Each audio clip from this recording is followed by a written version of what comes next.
Hi, എല്ലാവർക്കും സുഖമാണെന്ന് വിശ്വസിക്കുന്നു. അങ്ങനെ ഇന്ന് പിറന്നാളായിരുന്നല്ലോ. മക്കൾ രണ്ടുപേരും, അതായത് മഹാലക്ഷ്മിയും കരുണയും കൂടെ അവർ പിറന്നാളൊക്കെ അടിപൊളിയായിട്ട് ആഘോഷിക്കുകയാണ്. പക്ഷെ കരുണയ്ക്ക് തീരെ താല്പര്യമൊന്നുമില്ല. മഹാലക്ഷ്മിയുടെ ഭീഷണിയിൽ വഴങ്ങി മാത്രമാണ് അവളിങ്ങനെ സന്തോഷം അഭിനയിച്ച് അവിടെ നിൽക്കുന്നത്. കേക്കൊക്കെ കട്ട് ചെയ്തു. ആ സമയത്ത് കണ്ണനും കൂടെ തന്നെയുണ്ട്. കണ്ണനും കൂടെ ഉള്ളതുകൊണ്ടാണ് കരുണയ്ക്ക് കൂടുതൽ പേടി. തൻ്റെയും തൻ്റെ അച്ഛൻ്റെയും മുത്തശ്ശിയുടെയും ജീവിതം ഇതോടുകൂടെ തീരുമെന്ന് അവൾക്കറിയാം. അതുകൊണ്ട് തന്നെ യാതൊരുവിധ പരിഭവമോ പരാതിയോ ഇല്ലാതെ കേക്കൊക്കെ കട്ട് ചെയ്ത് ആഘോഷിക്കുന്നുമുണ്ട്. ഇതേസമയം മുത്തശ്ശിക്കും പ്രതാപനും തീർത്താൽ തീരാത്ത കലിപ്പ് കണ്ണനോടുണ്ടെങ്കിലും കണ്ണനെ മോനെ എന്നൊക്കെ വിളിച്ചിട്ട് പറയുന്നൊരു കാര്യമുണ്ട്. അതായത് ഒരു റെക്കമെൻഡേഷൻ പോലെ, മോനെ ഒരു കാര്യം പറയാനുണ്ട്. മോൻ എഴുന്നേറ്റ് നടക്കുന്നത് ഒരിക്കലും കരുണമോൾ അറിയരുത്. ഇപ്പോൾ തന്നെ അവൾ മഹാലക്ഷ്മി പറയുന്നതെല്ലാം കേട്ടനുസരിച്ച് ജീവിക്കുന്നുണ്ട്. അവളുടെ സ്വഭാവത്തിനും ഇപ്പോൾ ഒരുപാട് മാറ്റമുണ്ട്. അതങ്ങനെ തന്നെ പൊക്കോട്ടെ. പക്ഷേ ഒരു കാരണവശാലും മോൻ എഴുന്നേറ്റ് നടക്കുന്നത് കണ്ടാൽ അവൾക്ക് പിന്നെ സഹിക്കില്ല. അവൾ മിക്കവാറും എന്തെങ്കിലും ചെയ്യും. അവൾ ആത്മഹത്യ തന്നെ ചെയ്യും. അതുകൊണ്ട് തന്നെ മോൻ ഞങ്ങളോട് സഹകരിക്കണം. അത് കേട്ടിട്ട് കണ്ണൻ പറയുന്നുണ്ട്, നിങ്ങളോട് പോലും ഇത് കാണിക്കണ്ട എന്ന് ഞാൻ വിചാരിച്ച് നടക്കുകയായിരുന്നു. നിങ്ങളുടെ മുന്നിൽ നടക്കരുതെന്ന് ഞാൻ ആഗ്രഹിച്ചിരുന്നു. പക്ഷെ നിങ്ങളൊക്കെ കാരണം തന്നെയാണ് എനിക്ക് എഴുന്നേറ്റ് നിങ്ങളോടൊക്കെ അങ്ങനെ ചെയ്യേണ്ടി വന്നത്. അല്ലെങ്കിൽ പിന്നെ എനിക്കെൻ്റെ മഹിയെ നഷ്ടപ്പെട്ടേനെ. ഇങ്ങോട്ട് എങ്ങനെയാണോ അതുപോലെയൊക്കെ തന്നെയായിരിക്കും ഇനി എൻ്റെ പ്രതികരണം. നിങ്ങൾക്ക് തന്നെ കാര്യങ്ങളറിയാം. അതുകൊണ്ടൊക്കെ പറയാണ്, ഞാൻ എഴുന്നേറ്റ് നടക്കുന്നത് നിങ്ങളുടെ കൊച്ചുമോൾ കണ്ടാൽ അതോടുകൂടെ എല്ലാം തീർന്നു. പിന്നെ നിങ്ങളൊക്കെ തന്നെ അവളെ മരണത്തിലേക്ക് തള്ളിയിടും. പറഞ്ഞില്ലെന്ന് വേണ്ട, ഞങ്ങൾക്ക് എല്ലാം അറിയാം മോനെ. അതുകൊണ്ട് തന്നെ ഞങ്ങൾ സഹകരിച്ച് നിന്നോളാം എന്നൊക്കെ ഇങ്ങനെ പറയുന്നുണ്ട് കേട്ടോ. അതേസമയം പോകുന്നതിന് മുൻപ് തന്നെ വീണ്ടും ഒരു കമ്മിറ്റി കൂടുകയാണ്. ആ സമയത്തും അവർ ചില തീരുമാനങ്ങളൊക്കെ എടുക്കുന്നുണ്ട്. അതായത് ഇങ്ങനെ അണപ്പിൽ നിന്നിട്ട് മഹാലക്ഷ്മി പറയുന്ന കാര്യങ്ങളെല്ലാം ചെയ്യും. പക്ഷേ അതിൻ്റെ പിന്നിലൊരു ചതി കൂടെ ഒളിഞ്ഞിരിക്കുന്നുണ്ട്. അതായത് തക്ക സമയം കിട്ടുന്ന സമയത്ത് കരുണയാണെങ്കിൽ മഹാലക്ഷ്മിയെ തള്ളിയിടും, എന്നിട്ട് കുഞ്ഞിനെ ഇല്ലാതാക്കും. അങ്ങനെ തന്നെ അവളുടെ ആ ഒരു മാസ്റ്റർ പ്ലാൻ. പക്ഷേ ആ ഒരു പ്ലാൻ കേട്ടിട്ട് മുത്തശ്ശി പറയുന്നുണ്ട്, മോളെ നന്നായിട്ട് തന്നെ നീ സൂക്ഷിക്കണം. കാരണം നമ്മൾ പലപ്പോഴും അവൾക്ക് പണി കൊടുക്കാൻ നോക്കിയെങ്കിലും പണി കിട്ടിയത് മുഴുവനും മോൾക്കും ഞങ്ങൾക്ക് എല്ലാവർക്കും തന്നെയാണ്. ആ സമയത്ത് കരുണയ്ക്ക് ദേഷ്യമാവാണ്. എന്നിട്ട് പറയുന്നുണ്ട്, എന്തായാലും അവളിപ്പോൾ ജയിച്ചതുപോലെ നടക്കുകയാണ്, അങ്ങനെ തന്നെ നടന്നോട്ടെ. പക്ഷേ നോക്കിക്കോ, ഈ കരുണ ആരാണെന്ന് കാണാൻ പോകുന്നതേ ഉള്ളൂ. പിന്നെ അയാൾ ഇനി ഒരിക്കലും നടക്കില്ലല്ലോ. അത് ഓർത്തിട്ട് മാത്രമാണ് എനിക്ക് സമാധാനം. ഇനി എങ്ങാനും അയാൾ നടന്നാൽ അതോടുകൂടെ എല്ലാം തീർന്നു. പക്ഷേ അവൾക്ക് അങ്ങനെ ഒരു ഭാഗ്യം ഉണ്ടാവില്ല. ഒരിക്കലും അയാൾ അവളോടൊപ്പം നടക്കില്ല. അയാൾ എപ്പോഴും വീൽ ചെയറിൽ തന്നെ ജീവിതം കഴിക്കും. അതുമാത്രമാണ് എൻ്റെ മഹാഭാഗ്യം എന്ന് പറയുമ്പോൾ മുത്തശ്ശിയും പ്രതാപനും മുഖത്തോട് മുഖം നോക്കാണ്. കാരണമുണ്ട്, അവർക്ക് എല്ലാ കാര്യങ്ങളും അറിയാമല്ലോ. അതേസമയം കരുണയെ ആശ്വസിപ്പിച്ചിട്ടാണ് അവർ അവിടെ നയിക്കുന്നത്. ഇതിപ്പോൾ സത്യം മറ്റാരും അറിയരുത് എന്നുള്ളത് പ്രതാപൻ്റെയും മുത്തശ്ശിയുടെയും അവർ ആവശ്യമായിട്ട് മാറുകയാണ്. അങ്ങനെ തന്നെ വേണം. കണ്ണനും മഹാലക്ഷ്മി നേരത്തെ തന്നെ പ്രതികരിച്ചിരുന്നെങ്കിൽ ഇങ്ങനെ ഒരു ആപത്ത് അവർക്ക് വരില്ലായിരുന്നു.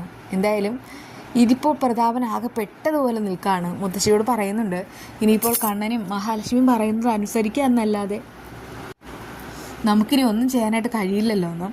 അതേസമയം ഇവരുടെ പ്ലാനും പദ്ധതിയും എന്തൊക്കെയാണെന്ന് കണ്ണനും മഹാലക്ഷ്മിക്കും അവരുടെ മുഖത്തു നിന്ന് തന്നെ വായിച്ചറിയാം. അതുകൊണ്ട് തന്നെ അവർ ചില പ്രധാനപ്പെട്ട തീരുമാനങ്ങൾ എടുക്കുകയാണ്. ഇപ്പോൾ തന്നെ കണ്ണൻ ഓഫീസിലേക്ക് പോയി കഴിഞ്ഞാൽ പിന്നെ മഹാലക്ഷ്മി മാത്രമാവും. പിന്നെ അവിടെയുള്ളത് ദുർഗയും കരുണയും ഉണ്ണിയൊക്കെ തന്നെയാണ്. അവരൊരിക്കലും മഹാലക്ഷ്മിക്ക് നല്ലത് വരാൻ ആഗ്രഹിക്കാത്തവരാണ്. അതുകൊണ്ട് തന്നെ മഹാലക്ഷ്മിയെ ഈ ഭൂമിയിൽ നിന്ന് തന്നെ പറഞ്ഞു വിടാൻ അവർ ശ്രമിക്കും. അതുകൊണ്ട് തന്നെ കണ്ണൻ മറ്റു ചില തീരുമാനങ്ങൾ എടുത്തിട്ട് മഞ്ജുവിനെയും കൂടെ അങ്ങോട്ട് കൂട്ടിക്കൊണ്ട് പോവുകയാണ് കേട്ടോ. അതൊരിക്കലും ആരും ഒട്ടും പ്രതീക്ഷിക്കാത്തത്. എന്തായാലും ഇപ്പോൾ മഞ്ജുവും കൂടെ പ്രഗ്നൻ്റ് ആയതുകൊണ്ട് അവിടെ 2 ഗർഭിണികളാണ്. അതേസമയം ദുർഗ ആകെ പേടിച്ചരണ്ട് നിൽക്കുമ്പോൾ കരുണ പറയുന്നുണ്ട്, അമ്മ പേടിക്കേണ്ട, ഇവിടെ ചിലത് നടക്കും. അതേസമയം കണ്ണൻ ഒരു കാര്യം അനൗൺസ് ചെയ്യുകയാണ്, ഞാനാണ് മഞ്ജുവിനെ ഇങ്ങോട്ട് വിളിച്ചു വരുത്തിയത്. അതുകൊണ്ടൊക്കെ പറയുക, മുൻപ് നിങ്ങളെല്ലാവരും കൂടെ ചേർന്നിട്ട് അവളുടെ വയറ്റിലുള്ള കുഞ്ഞിനെ ഇല്ലാതാക്കി. പക്ഷേ ഇനി അവൾക്ക് ഒരു ആപത്തും വരാൻ പാടില്ല. അന്ന് ഞാൻ ഇവിടെ ഇല്ലാതിരുന്ന സമയത്ത്, ശബരിമല പോയ സമയത്താണ് ഇങ്ങനെയൊക്കെയുള്ള അവിവേകങ്ങൾ ഉണ്ടാവുന്നത്. പക്ഷേ ഇനി ഞാൻ ഇവിടെ തന്നെയുണ്ട്. അതുകൊണ്ട് തന്നെ എൻ്റെ അനുജത്തിക്ക് ഒന്നും വരാനായിട്ട് ഞാൻ സമ്മതിക്കത്തില്ല. അവൾക്ക് എന്തെങ്കിലും പറ്റിയാൽ അതോടുകൂടെ നിങ്ങളുടെ എല്ലാവരുടെയും കാര്യത്തിൽ തീരുമാനം ഉണ്ടാകും. കണ്ണൻ അങ്ങനെ വളരെ ദേഷ്യത്തിലാണ് പറയണേ. അതുകൊണ്ട് തന്നെ കരുണയും ദുർഗയും ആകെ പേടിച്ചരണ്ട് നിൽക്കുന്നുണ്ട്. പക്ഷേ ദുർഗയാണെങ്കിൽ ദുർഗയ്ക്ക് ഇപ്പോൾ മഞ്ജുവിൻ്റെ കുഞ്ഞിനെ കളയണം എന്നൊന്നും അത്രയ്ക്ക് ആഗ്രഹമില്ല കേട്ടോ.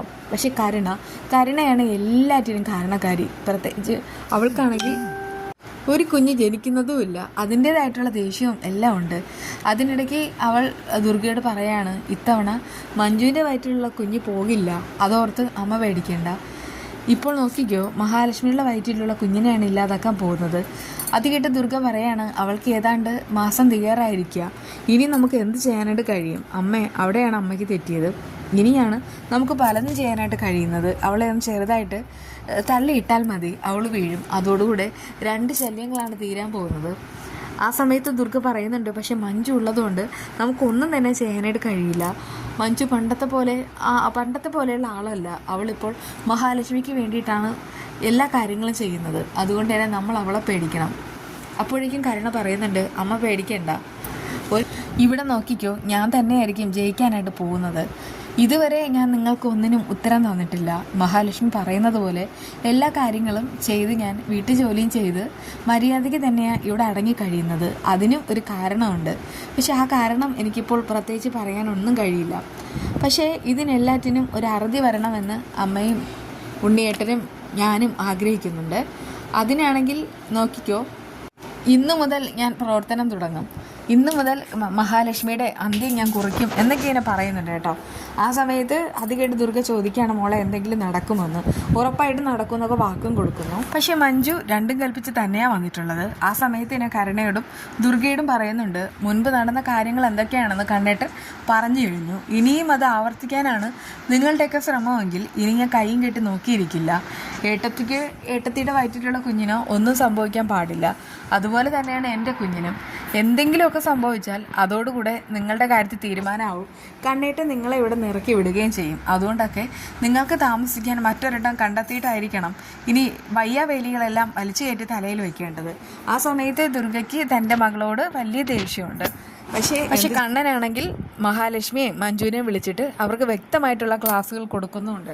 അതായത് ഈ കുഞ്ഞ് ജനിക്കേണ്ട ആവശ്യം ഇവരുടേത് മാത്രമാണ്. അതുകൊണ്ടാണ് അങ്ങനെയൊക്കെ അവർ കെയർ ചെയ്യുന്നത്. ഇന്ന് രാവിലത്തെ ആ ഒരു വീഡിയോയിൽ ഒരാൾ കമൻറ്റ് ഇട്ടിട്ടുണ്ടായിരുന്നു, അതായത് സംസാരിക്കാൻ താല്പര്യമുണ്ടെന്ന്. എന്തായാലും ഞാനാണെങ്കിൽ എൻ്റെ നമ്പർ താഴെ കൊടുത്തിട്ടുണ്ട് കേട്ടോ, വിളിച്ചാൽ മതി. എന്നാൽ ഇതൊക്കെയാണ് കേട്ടോ വിശേഷങ്ങൾ. ഞാൻ രാവിലെ പറഞ്ഞതുപോലെ നമുക്ക് തൽക്കാലം ഈ ഫോട്ടോസൊന്നും ഇട്ട് വീഡിയോ ഇടാനുള്ള റൈറ്റ് ഇല്ല. അതിപ്പോൾ കുറേയേറെ പോളിസി വന്നതുകൊണ്ടാണ് കേട്ടോ. നമുക്ക് നമ്മുടെ നിലനിൽപ്പൂടെ നോക്കണ്ടേ, അതുകൊണ്ടൊക്കെ ഇങ്ങനെ പോകുന്നത്. ഇനി അടുത്ത് പുതിയ എന്തെങ്കിലും ഒരു തീരുമാനം വന്നതിന് ശേഷം മാത്രമേ പുതിയ ഫോട്ടോസൊക്കെ ആഡ് ചെയ്തിട്ട് വീഡിയോ ഉണ്ടാക്കാനായിട്ട് കഴിയുകയുള്ളൂ. അതുകൊണ്ട് എല്ലാവരും ഒന്ന് സഹിക്കുക. പക്ഷേ എല്ലാം ശരിയാവും എന്ന് തന്നെ എൻ്റെ വിശ്വാസം. വീണ്ടും കാണാം. Good night.